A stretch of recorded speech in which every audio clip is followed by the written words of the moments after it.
have nothing to lose. Lead you to where you are today. I believe in storytelling. It's gonna make you a star. I'm still trying to figure that out. We're really got to know one another.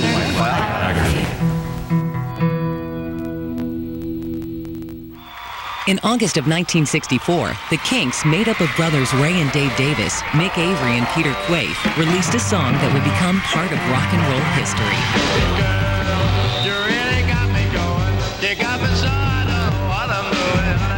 You Really Got Me is one of the most influential songs ever in rock and roll. It's about a kid who's sexually attracted to a girl and they make out.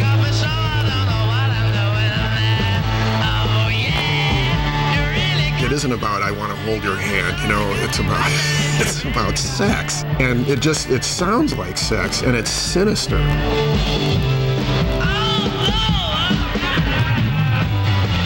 The song, with its raw primal beat, hit #1 on the UK charts within a month. It's hard to overstate the importance of that song to every significant rock movement that followed. It was just unbelievable. It cut through everything. I mean, even the Beatles it cut through. You can hear it in Van Halen. You can hear it in punk rock. You can hear it in, I don't know, some kid putting out an indie record today. You Really Got Me steered popular music in a new direction, and it was all powered by the Davis brothers and a small 8-watt amp purchased in a secondhand shop. In actuality, it was this little pig nose amplifier that I think all of us used to kick every now and then as we went by, just to make it sound even more raunchy than it did. What Dave did, he took this little green amp, about this big. It was the one that we used to rehearse with. And I had messed around trying to get a decent sound out my amp. I couldn't. You got like a bright sound or a bassy sound, and that was it.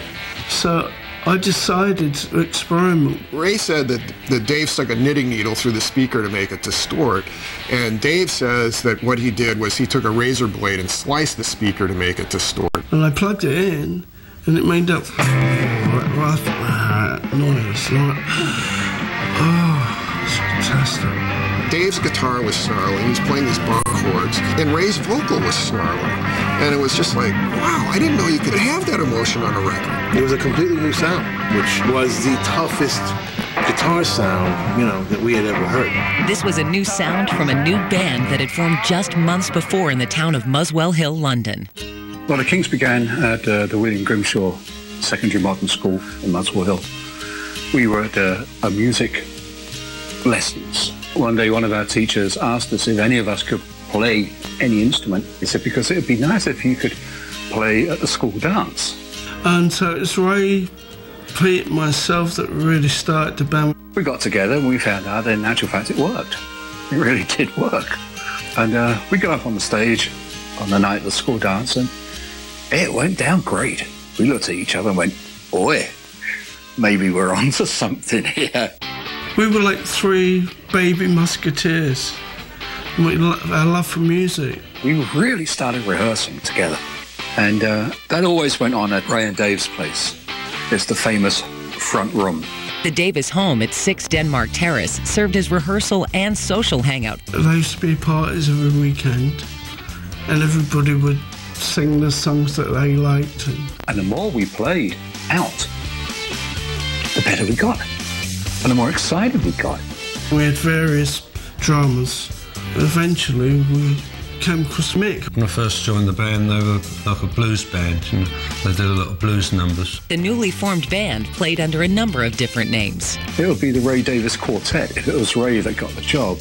But, so if I got the job, it was Peter Quaife Quartet. And so Ray found out about that, and then he said, no, I knew them before you did, and it's the Ray Davis Quartet. I think they used to change the name quite a bit. My earliest recollections are really playing gigs in Muswell Hill under a variety of names, the Ravens, which was my favourite name. And then the band came across a name that would give them the commercial edge they needed. I think someone suggested it in a pub, said to Mick, you know what you ought to be called, don't you? Bleeding Kinks.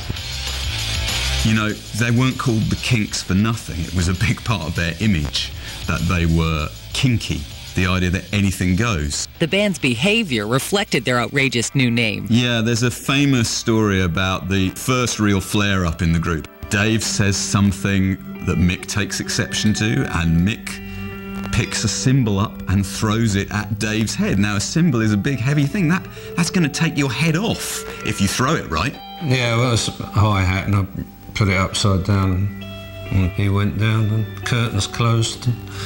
End of the show, folks. Fighting was definitely part of the band's DNA, especially for brothers Ray and Dave, who had very different personalities. Because I was a serious, deep-thinking musician, and there was this crazed kid with sort of really big hair playing these amazing guitar licks, and I thought, wow. One wasn't like the other anyway. Dave used to be the showman. Ray was more reserved, the clever one, the poet and the writer. Yeah, we're not like each other either.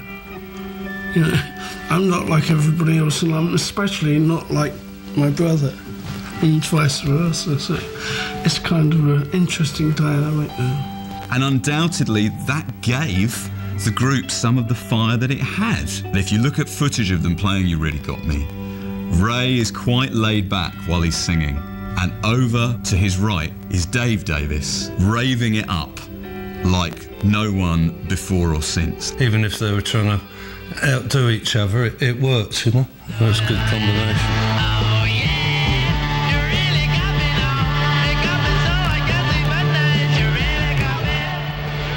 The tension, of course, was important. I think when it got out of control, when it became damaging, that's when it went wrong. The band's infighting, however, did not distract them from the success the Beatles were having in America. We knew that we could open up America, but in order to do that, we had to be there. In February of 1964, the Beatles performed on The Ed Sullivan Show. 74 million Americans tuned in to witness the start of the British invasion. I've equated the Beatles on Ed Sullivan and the whole British invasion really to a spaceship landing in Central Park. I mean, it's that kind of impact.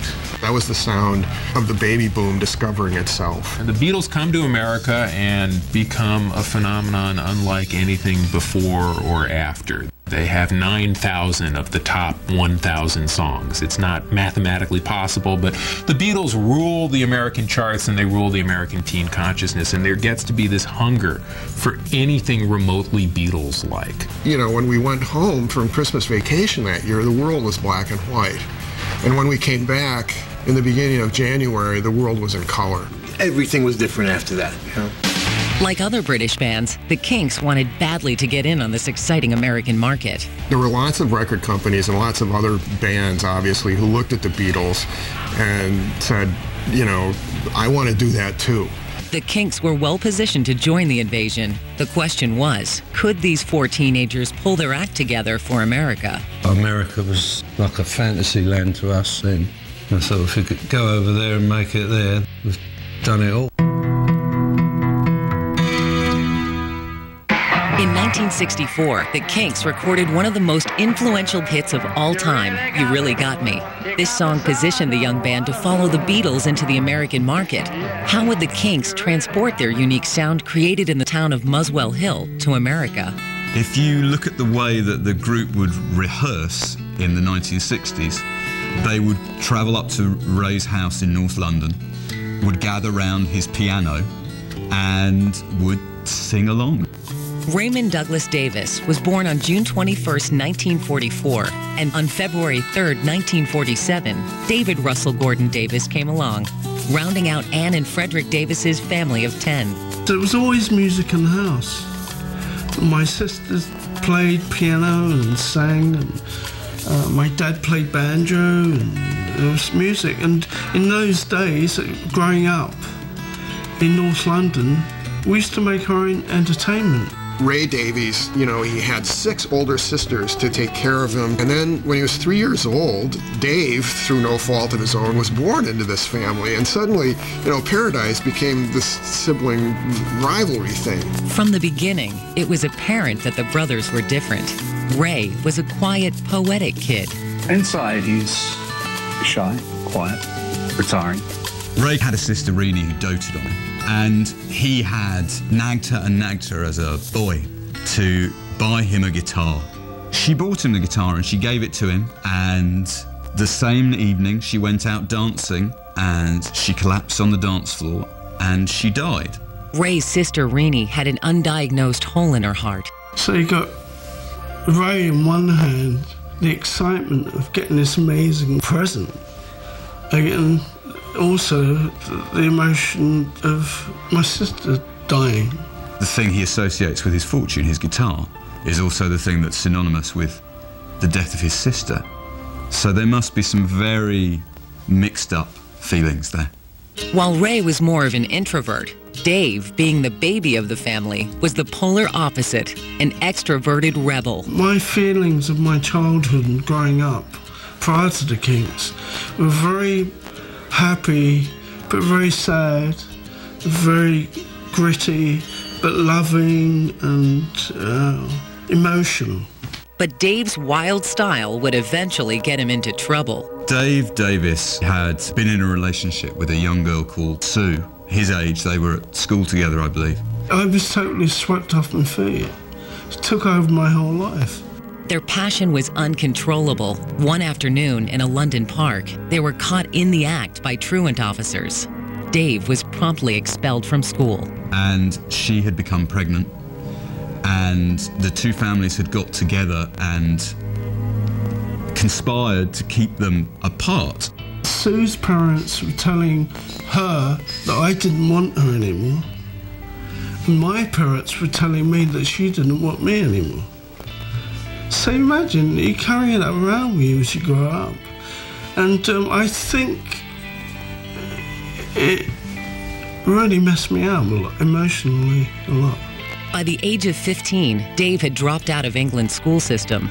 He would write and sing about this event for the rest of his life. Perhaps the reason for his kind of very manic partying in that era is partly because he doesn't want to have to think about this other thing. Sometimes, to do what the Kinks did when we first started, you needed the anger, that rage to do it. You know, it was quite a motivating thing. 30 years would pass until Dave and Sue eventually reunited. Their reunion was a happy one, and it also gave Dave a chance to meet his daughter. Ray was also smitten by the love bug at a young age when he met 17-year-old Rossa Dispetris. Ray gets married in the mid-1960s to Rossa Davis, and she can be heard singing on the Kinks records of the period. She was the first person that Ray would play his songs for. Our managers didn't want Ray to get married and thought that if you got married and you were in a rock band, that the fans wouldn't come and see you, wouldn't buy your records. Rossa would play an influential role in Ray's work, and to the discomfort of the band, her voice began to be heard in the studio too. The worst thing was having that woman there giving you advice over the microphone into the studio. You know, oh, can't you play it more like this? Ray struggled to find the right balance in his life as husband, father, and budding rock star. You know, while his brother was out raving it up in Carnaby Street, Ray was at home with a new wife and babies. I was 20 and married and girls falling at my feet, but that sort of thing. And so was Dave, but Dave had a more wilder lifestyle. This balance was often disrupted by Ray and Dave's constant battling. At times, the brothers' very public disputes threatened the survival of the band. Every rock and roll band is a recreation of the dysfunctional family. And in the case of the Kinks, they didn't even have to recreate the dysfunctional family. It was the original dysfunctional family. It was obvious that Ray and Dave were trying to fight it out between each other. Who was going to be the top man in the band, you know. When Ray and Dave decided to have a go at each other, I would call a 15 or 20-minute coffee break and let them go to it. You know, and the rest of us used to go have a cigarette and have a cup of coffee, and when they were done, we'd come back and then start over again.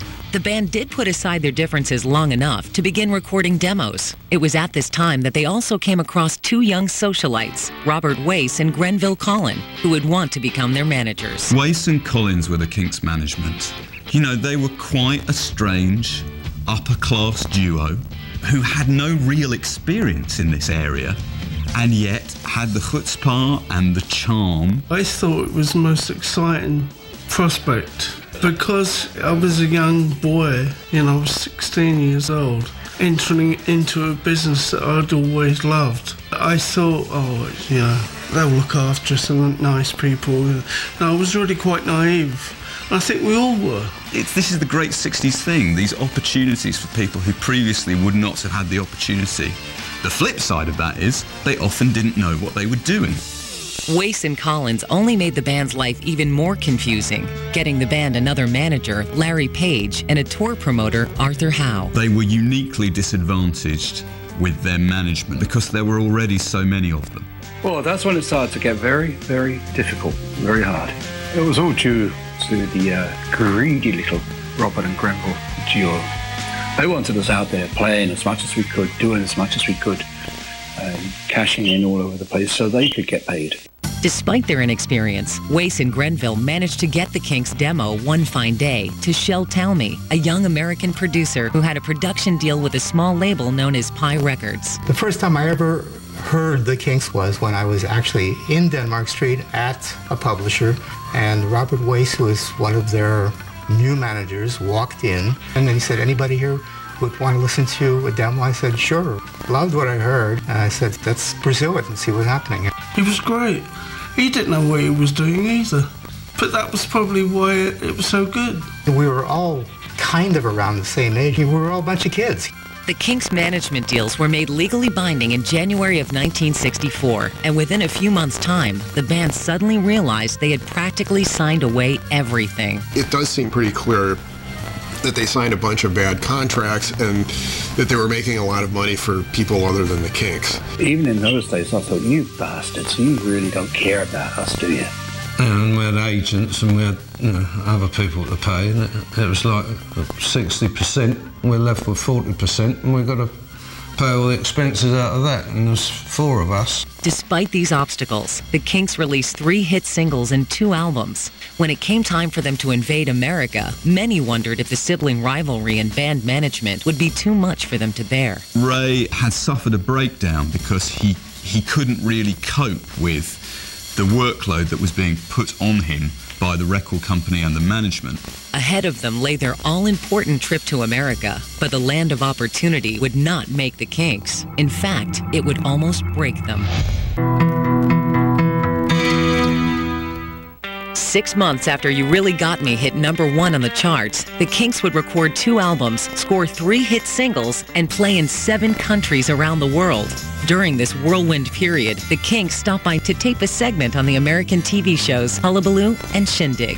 If you look at the Kinks on Shindig, they're wearing these Edwardian suits, but at the same time, they're singing this incredibly scruffy music. Their initial appearance was a success. The Kinks wouldn't make it back to America until June 1965, when they were booked to headline a U.S. tour. The Kinks, however, were not accustomed to the workings of the American music industry. America, for me, was a very strange place. When we first went to America, it was a catalogue of disasters anyway, because the management sort of pulled it together and threw us out there and amongst it all, and it's a bad time to go, really. In the middle of the tour, their manager, Larry Page, deserted them. He left us high and dry and came home with Sonny and Cher to promote their record. We didn't know what to do. We just stood there with our luggage and we just left. They were doing that American tour with no management, which was a very odd thing. The Kinks were falling apart. They were running wild in a foreign land, and they had no management to guide them. I can't imagine that they were doing anything that anybody else wasn't doing at that time, but it was just, it just happened to be their bad luck. I mean, every group in England understood this. You have to get the American market or you'll starve. Everything came crashing down, and the Kinks were suddenly banned from the American market. While there's never been a definitive answer as to why this happened, there were several theories. Maybe it was to do with the management. Maybe they didn't, pay the people who needed to be paid. The basic story is one of the Kinks got into a fist fight with some union guy. There was no management around to sort it out, and it ended up in some kind of ban during the prime of their life. We did something that we shouldn't have done. A scuffle broke out because someone said the wrong thing and we couldn't be there. The Kinks would not play in America for another 4 years. The youth revolution would continue without them. They're banned from 64 to 68, which is the actual apex of the pop era in the biggest marketplace in the world. That was prime time. You know, as all the other bands got bigger and bigger here in America, they didn't. The Kinks had no way of getting there, and sure enough, after that first British invasion rush, the Kinks kind of slide off the map for America. In one way, it's a setback, and in another way, it was the best thing that could have happened to us. Ray Davies soon lost interest in the magic of swinging London. Instead, his music and songwriting started to take on a whole new perspective. They went on to do something completely different as their career progressed. Ray took his songwriting in a different direction after that. You know, he's more of an anthropologist and looking at life in England. With songs like Well-Respected Manner, Dedicated Follower of Fashion. These are like more short story-like versions of songs that the Beatles would put out. He conveyed just a feeling of the times and a feeling of a certain place. London at that time. Waterloo Sunset was one of the most beautiful songs ever.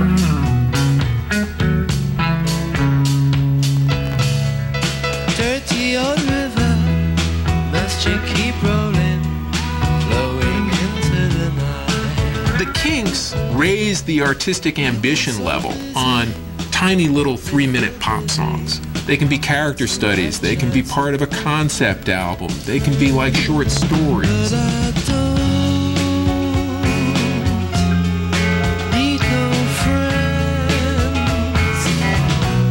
As long as I gaze on Waterloo sunset, I am in paradise. This new style of music moves the band into new creative territory, but it does not get them back on the rock and roll scene. From my point of view, I just wanted to go out there and do gigs, you know. Need to do that to earn the money for the band. You know. The band raised the bar artistically when they released the album, The Village Green Preservation Society. The Village Green Preservation Society is the LP that the Kinks recorded mostly throughout 1968. When we did it, I thought it was wonderful, and it was exploratory, and I think it was Ray's attempt at trying to write solo work. It's an extremely smart record, well beyond the capability of most young men in their 20s. Most people don't have that kind of perspective on life or society. They don't look around them and go, things are changing really quickly. Are we losing anything with all that we're gaining? A collection of songs, much against the current of the times, about village greens, cricket, cups of tea, but also about memory and regret and growing old and nostalgia. You know, a concept album in the real sense, in that it's held together by mood and by ideas. It was just a total joy to have made that album. It really was. At the time, Village Green seemed completely out of date, anachronistic. It's 1968. It's the year of revolution, of Vietnam, of loud rock and roll, of riots in Grosvenor Square and in Paris. And it was released in November of that year, on the same day that the Beatles released the White Album and Jimi Hendrix released Electric Ladyland. The album ended up being a huge commercial failure. People don't care that much about what we've lost. You tend to care about the future and the present in rock and roll, to care about the past, the way that Ray Davies seemed to. It's not a formula for massive, massive stardom. Whereas the Beatles sold 2 million copies of the White Album in its first week of release worldwide, the Kinks sold, in total, worldwide, 25,000 copies of the Village Green Preservation Society. It doesn't chart anywhere in the world. It's a commercial disaster. Adding to their troubles, the Kinks family would soon be fractured by the departure of one of its original members. Well, I left the group because one of the biggest problems I had in those days was I was suffering from enormous claustrophobia. And I was finding myself locked up in planes, in studios, in dressing rooms and everything. Pete Quaife's departure in 1969 came around the same time that the ban in America had been lifted. In order to return to the USA, the Kinks needed to find a new bassist. When John Dalton joined us, that was a good time. With John Dalton rounding out the foursome, the Kinks were ready to shed their nostalgic English perspective and try to get back in the game. The player they chose to carry their banner, a transvestite named Lola. In a club down in Old Soho, where you drink champagne and it tastes just like cherry cola.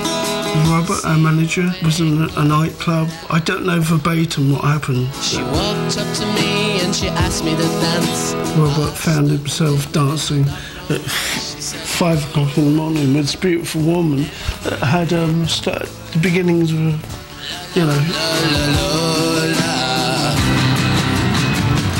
Ray is great at pulling those elements out and embellishing them.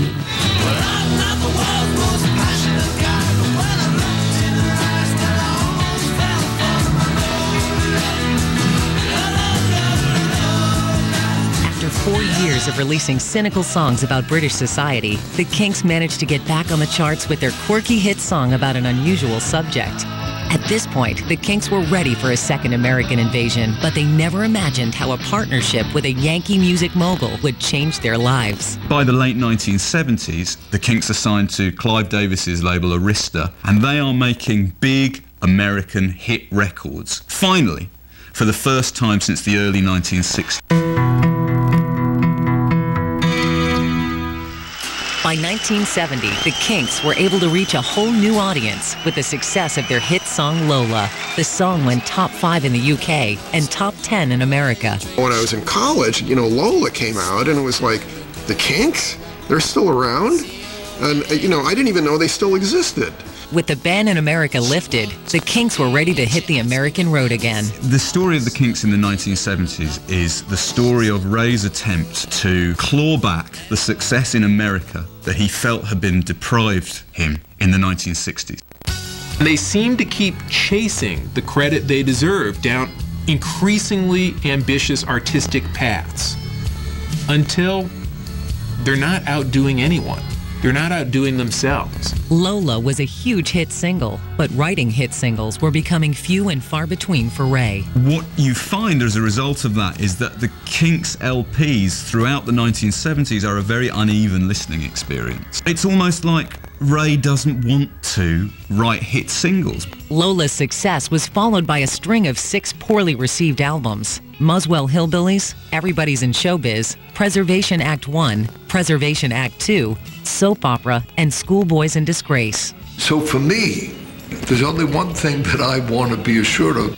Are you interested in getting back to writing songs that we can get played on the radio? Because without that, you really can't sell albums. Clive Davis, one of the recording industry's most influential executives, begins the Americanization of the Kinks. Clive Davis, I thought, was one of the best things to happen to the Kinks. And that was a very good period, I think. And it helped Ray sort of become a bit less sort of up his own arse. When we got together, we had much greater success in the United States than they were able to enjoy in the UK. Arista Records got a hold of it and said, you should really be a big arena act. I was a bit scared at first because I thought, we don't play places like this. But I actually started to really get into it, and it gave me a lot of confidence, a lot of self-belief. The first really big hit of our association was I Wish I Could Fly Like Superman. And when that crossed over to top 40, and they were being discovered in person by a whole new generation, one of the big thrills of my life was seeing that headline at Madison Square Garden in 1979. It's not until the 80s when they start actually rebuilding their reputation as a rock band that plays the hits. And they put out an album not sarcastically titled Give the People What They Want and Hope They Get What They Deserve, that they're gonna have hits. 18,000 fans to see the Kinks, and screaming for them as the show began. And of course, by the time the show was over, that magic came through, and it was one of the great, great memorable shows that I remember.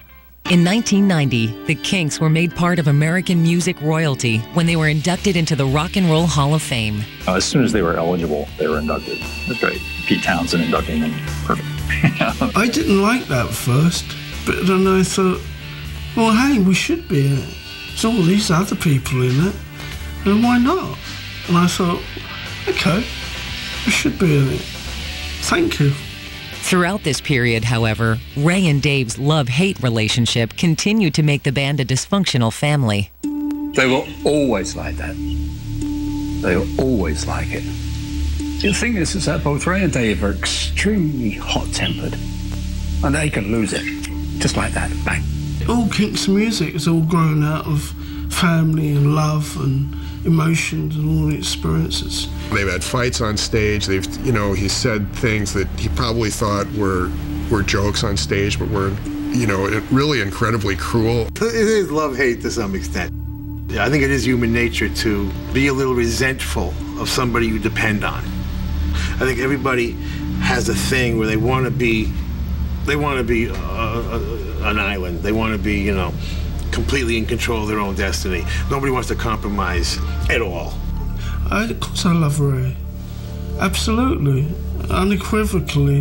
And that's probably been a problem. Yeah, I mean, we didn't talk enough, really, as a band. Everyone had individual sort of ideas of what should happen, what shouldn't happen. Ray Davies, there's a part of him that wants people around him in a situation of relative equality. He wants people to stand up to him and tell him things, but on the other hand, he doesn't want that at all. I'd just like to say that I think that I thought Ray could have been a little bit more generous with my creative input and help over the years. And he has his problems with me sometimes, but that's inevitable. I'm not an easy person to work with. In 1995, the Kinks threw in the towel and disbanded. I think it's a good idea that they stopped, because obviously, apart from the brothers hating each other, it was time to stop. They should have. It's a good thing the Beatles stopped. Though the Davis brothers had gone their separate ways, life-threatening events loomed on the horizon and would eventually bring them together once again. I was devastated.